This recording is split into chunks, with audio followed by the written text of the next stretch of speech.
Yan. Yes. Thank you. Sa wakas, nabuhayan talaga ako. Yay! Alright. Thank you, thank you, thank you. Thank you, Lord God. Thank you, Jesus Christ. Nagpapasalamat talaga ako sa iyo. Sa lahat ng mga biyaya, sa lahat ng mga blessing, sa lahat ng mga dinadasal ko sa iyo na binigay mo palagi. Thank you, Lord. Sa lahat. Sa wakas, maayos na yung GoPro ko. Yung GoPro Hero ko. Thank you. Gumagana na. Alam niyo mga kaibigan, alam niyo mga master, sobrang saya ko talaga. Alam kong wait.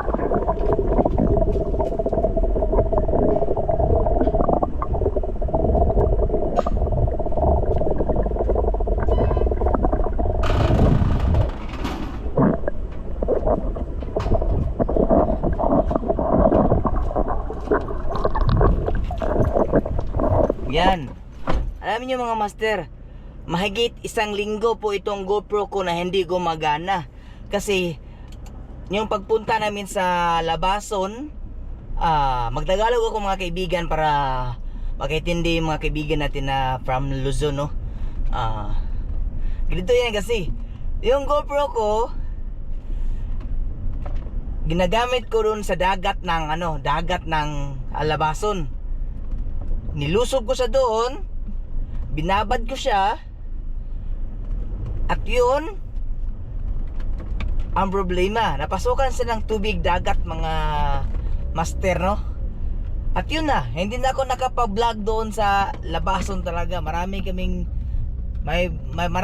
sana akong puntahan doon sa Labason, doon banda sa Gutalak, sa Ipil. Wala talaga akong nagawa doon mga master, kundi nami-mixture na lang ako kasi hindi na ako makapag-vlog doon kasi ito yung GoPro natin is hindi gumagana.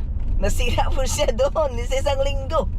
At pagdating ko dito sa Dipolo, pagbalik ko, yun, inikot-ikot ko yung dito sa paayusan ng mga cellphone, yung mga laptop, yung mga gadget. Sabi nila hindi nila kaya mag-ayos ng GoPro at hindi pa nila alam daw kung paano.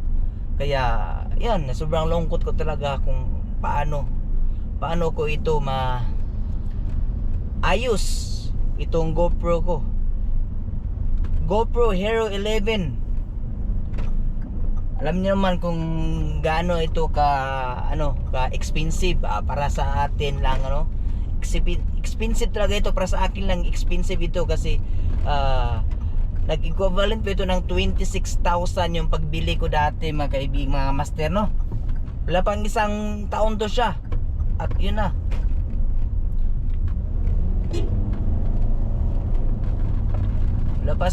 Wala pang 1 taon, ganito na yung nangyari. Kaya sobrang lungkot ko talaga mga master, no? At yun, kanina pa lang nag-ikot-ikot ako dito sa Ipolog City at nagtatanong at sa mga kaibigan ko dito, mga kaibigan ko mga vlogger, mga kaibigan ko din, mga supporter natin. Nagtatanong po tayo kung saan, may nagsabi sa atin na doon sa Pagadian City or doon sa Tanggob. Ang layo naman, paano yan?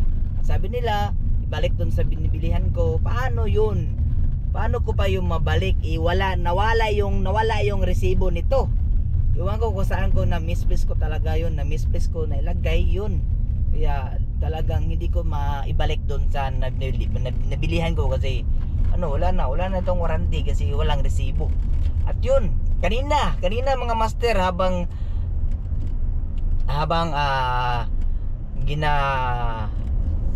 nilagyan ko siya ng battery, memory card, at pinabayaan kong mag-on. Wala na talaga, sabi ko, wala na talaga to. Nawala na akong gana. Sabi ko, wala na to. Sira na talaga ito, magbili na talaga ng bago. Magbili ng bago, kailan pa kaya? Kailan pa? Yung ang problema.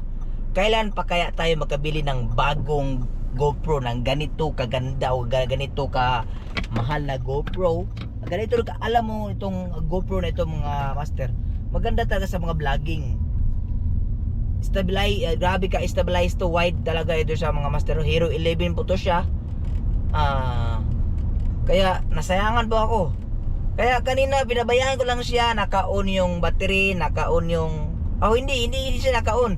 Sinalpakan ko ng battery, sinalpakan ko ng memory card ko. Tapos sabi ko, wala na talaga yan. Wala na pag-asa. Sabi na wala nang pag-asa tong GoPro na to. Sira talaga, as in sira na talaga to siya. Sabi na nagko-contact na ako ng mga technician sa iba kahit saan. Sabi nila pa-LBC ganun, ayusin na doon. Ilisan ng mga kaibigan ko nagsabi, wala, ano na yun, yung board sira na, yung board hindi na yun gumagana, hindi na yun magamit. Ilisan na, palitan daw ng pisa. Sabi ko, patay, magkano naman? Mahal, alam kong mahal naman yung pag mag-ano ng pisa nito kasi pag ganitong ganitong klaseng camera na 26,000, alam kong mahal din yung mga pisa niya, mga master. At yun, kanina habang pinabayaan ko na dun sa kwarto ko, yan, tapos sabi ko wala talaga, marami pa namang event dito ngayon sa Dipolog City. Kaya kanina mga master, habang ako ay nagbihis, nagpunta ako sa loob ng kwarto at papunta ako ng sentro dito sa syudad. Tinatry ko mag-on, ino-on ko nagbabakasakali. Alam niyo, nagbabakasakali. Ginaon ko yung GoPro ko.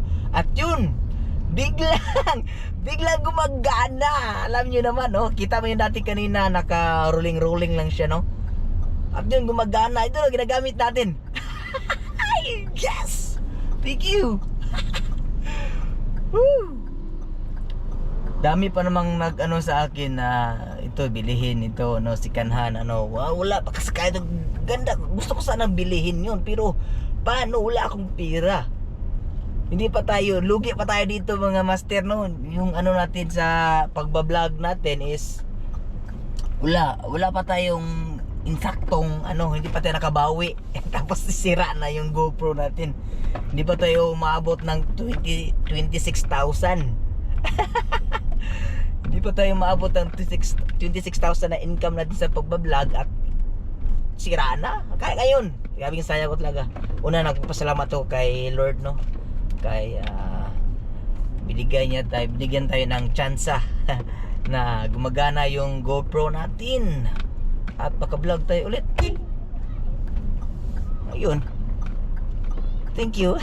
Thank you, Lord. Thank you, Jesus. Ang bait mo talaga sa akin. Ano nangyari?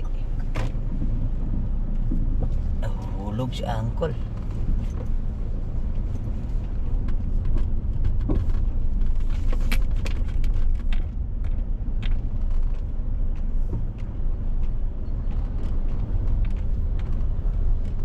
Time check is alas 4. Dito to ngayon sa National.